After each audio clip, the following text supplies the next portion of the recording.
అందరికీ నమస్కారం. విశ్వామిత్ర మహర్షి గురించి తెలుసుకుందాం. హిందూ పురాణాల్లో గొప్ప ఋషులలో ఒకటిగా పేరు పొందినవాడు విశ్వామిత్రుడు.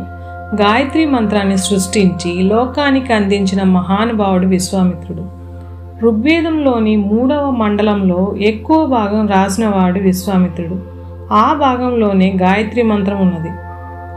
రాజర్షిగాను, మహర్షిగాను, బ్రహ్మర్షిగాను వివిధ రామాయణ, భారత, భాగవతాది గాథలలో విశ్వామిత్రుని ప్రస్తావన ఉంది. గాయత్రి మంత్ర సృష్టికర్తగా, శ్రీరామునికి గురువుగా, హరిశ్చంద్రుని పరీక్షించిన వానిగా, త్రిశంకు స్వర్గాన్ని నిర్మించిన వానిగా, శకుంతలకు తండ్రిగా ఈయన ప్రఖ్యాతిగాంచారు. శకుంతల దుష్యంతుల కొడుకే భరతుడు, అంటే విశ్వామిత్రుని మనవడు. అందువలన భరతుడు ఏలిన దేశం కాబట్టి మనది భారతదేశం అయింది. విశ్వామిత్రుని జన్మ వృత్తాంతాన్ని శ్రీరామునికి గౌతమ మహర్షి అహల్యల కుమారుడైన శతానందుడు వినిపిస్తాడు. విశ్వామిత్రుని జన్మ వృత్తాంతాన్ని శ్రీరామునికి గౌతమ మహర్షి అహల్యల కుమారుడైన శతానందుడు వినిపిస్తాడు. దీనిని వాల్మీకి మహర్షి శ్రీమద్ రామాయణంలోని బాలకాండలో 51-65 సర్గల మధ్య వర్ణించాడు. ఇంత ఘనత కలిగిన విశ్వామిత్రుడు అరిషడ్గాలను జయించలేక చాలా కాలం తపస్సు చేసి దేవతలను మెప్పించిన వశిష్ఠుడిని మెప్పించి ఆయన చేత బ్రహ్మర్షి అనిపించుకోలేకపోతాడు. చివరకు తన ప్రయత్నాలలో కోపాన్ని జయించి బ్రహ్మర్షి అవుతాడు. బ్రహ్మకుమారుడు కుసుడు, ఆయన పుత్రుడు కుశనాభుడు. ఆయనకు 100 కుమార్తెలు. ఆ 100 కుమార్తెలను బ్రహ్మదత్తుడికి ఇచ్చి వివాహం చేస్తాడు.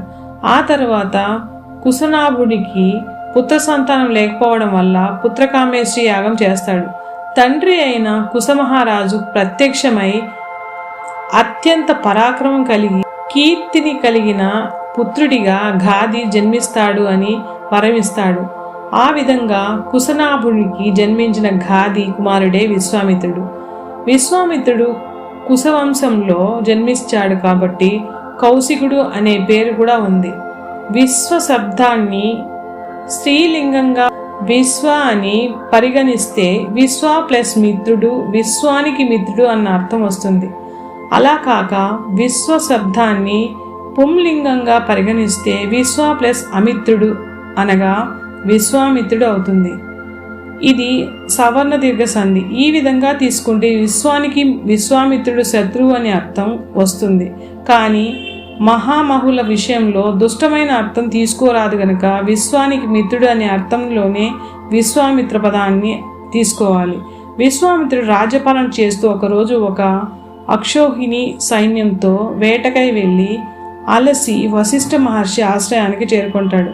కుశల ప్రశ్నలు ఆర్ఘ్యపాద్యాదులు అయ్యాక విశ్వామిత్రుడు సెలవు తీసుకోపోగా వశిష్ఠ మహర్షి తన ఆతిథ్యం స్వీకరించాల్సిందిగా కోరుతాడు.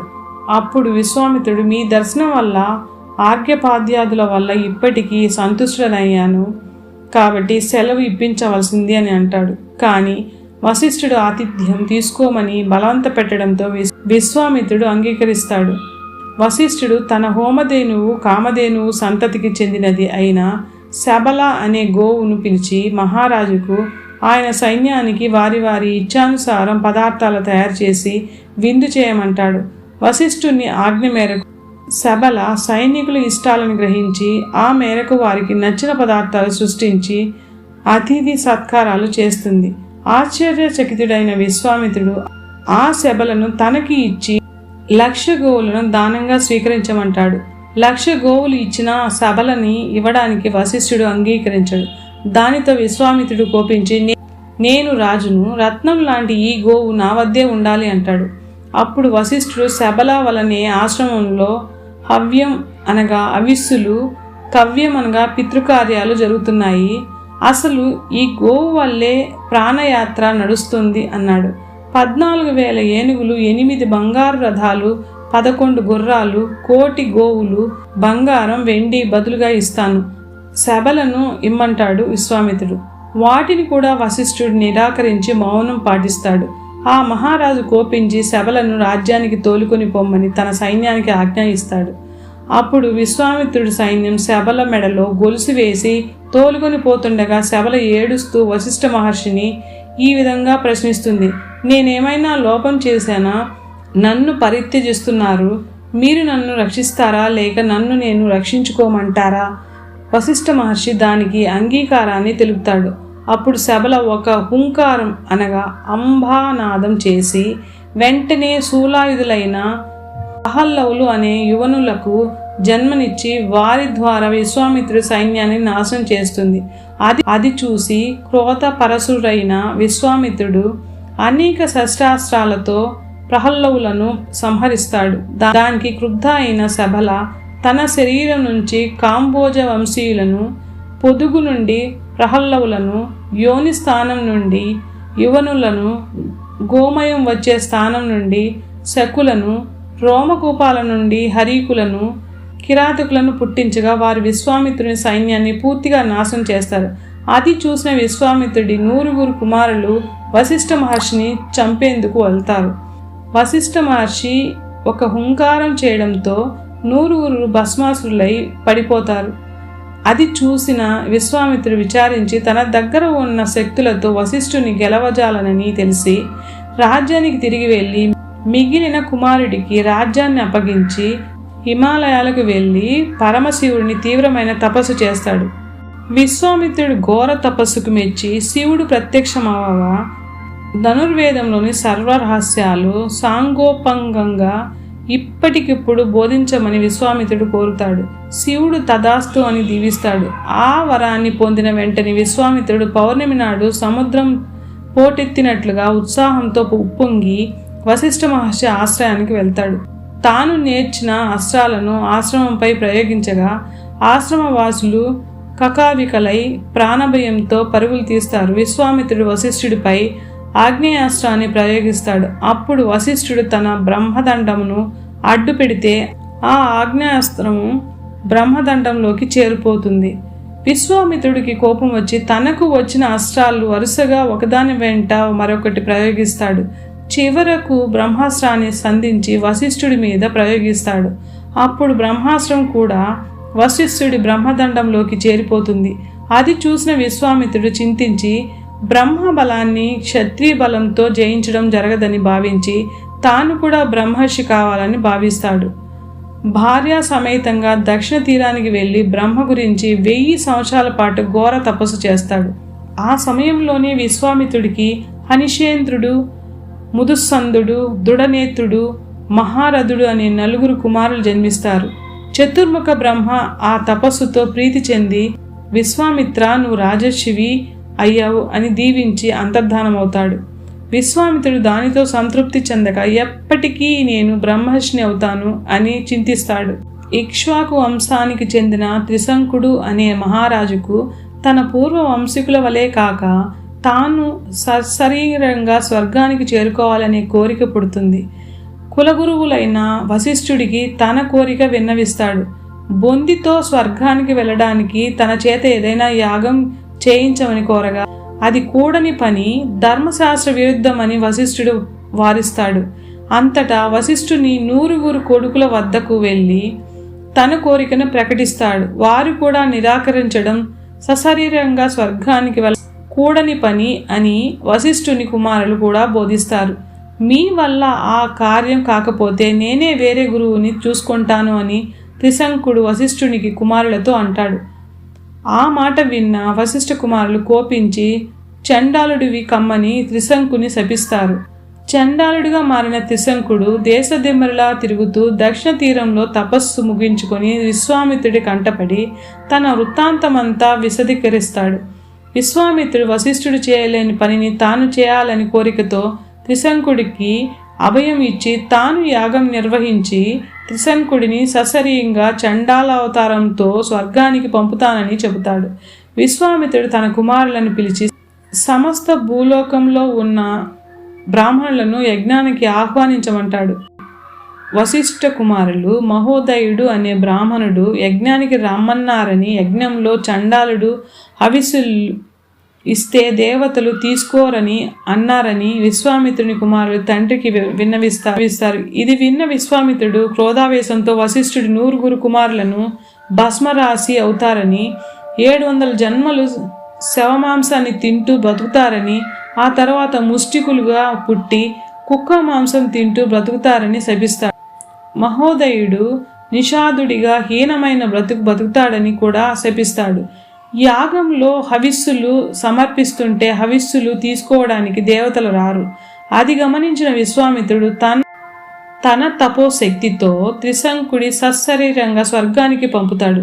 అది చూసిన ఇంద్రుడు త్రిశంకుడితో, గురుపుత్రుల శాపానికి గురైన నీకు స్వర్గ ప్రవేశం లేదని, వచ్చిన దారినే పొమ్మని త్రిశంకుడిని భూలోకానికి నెట్టేస్తాడు.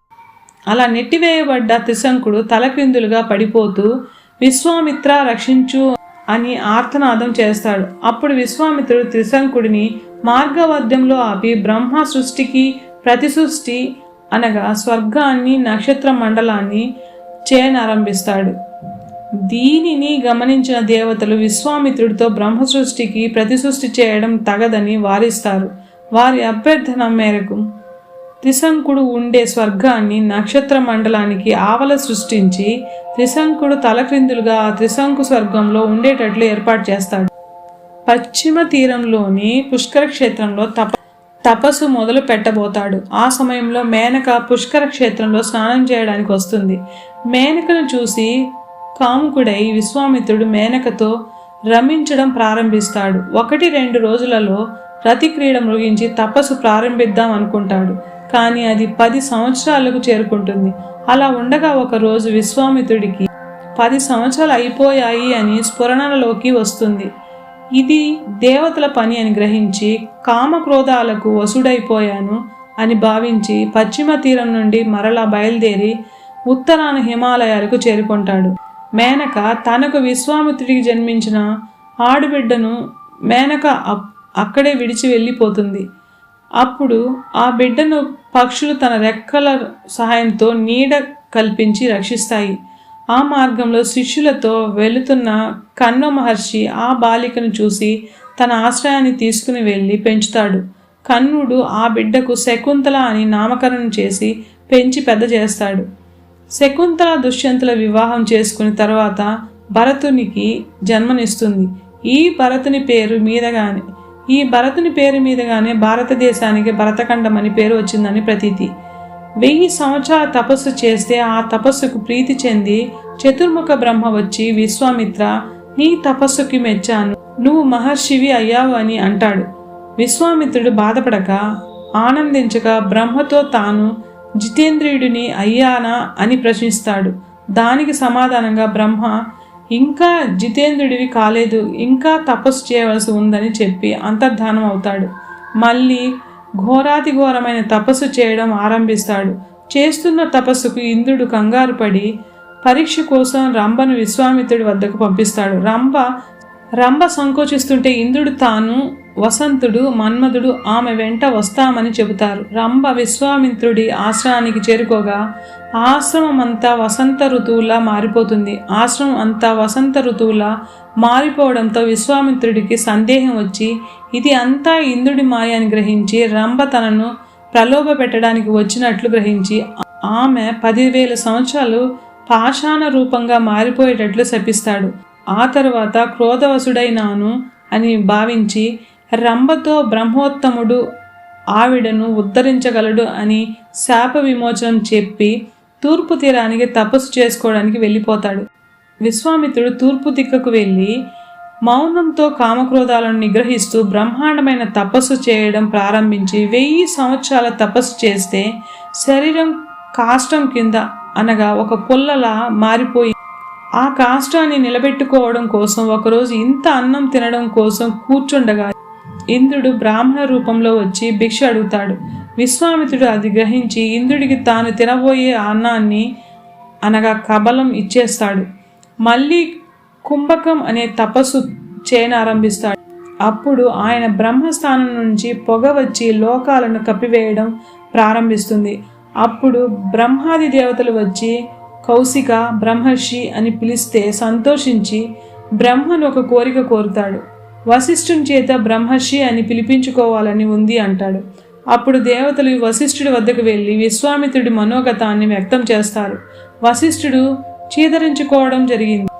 అలా 4-5 సార్లు జరిగాక విశ్వామిత్రుడిలో పూర్తిగా కోపం పోయిందని ఆయన బ్రహ్మర్షిగా అర్హుడని భావించాక బ్రహ్మర్షి అని పిలుస్తాడు. విశ్వామిత్రుడు సంతోషించి వశిష్ఠునికి ఆర్ఘ్యపాద్యాలు ఇస్తాడు.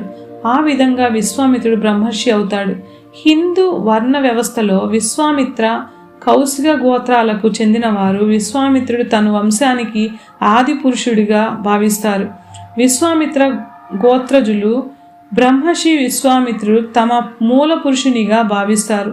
కౌశిక గోత్రాజులు రాజర్షి కౌశికుడు తమ మూల పురుషుడని అంగీకరిస్తారు. విశ్వామిత్రుని మరో పేరు కౌశికుడు. 96 మరాఠా వంశాలలో 11 రాజవంశాలు కౌశిక గోత్రానికి చెందినవి. ప్రసిద్ధి చెందిన ఛత్రపతి శివాజీ వంశం, రాష్ట్రకూట వంశములు కౌశిక గోత్రానికి చెందినవేనని భావిస్తారు.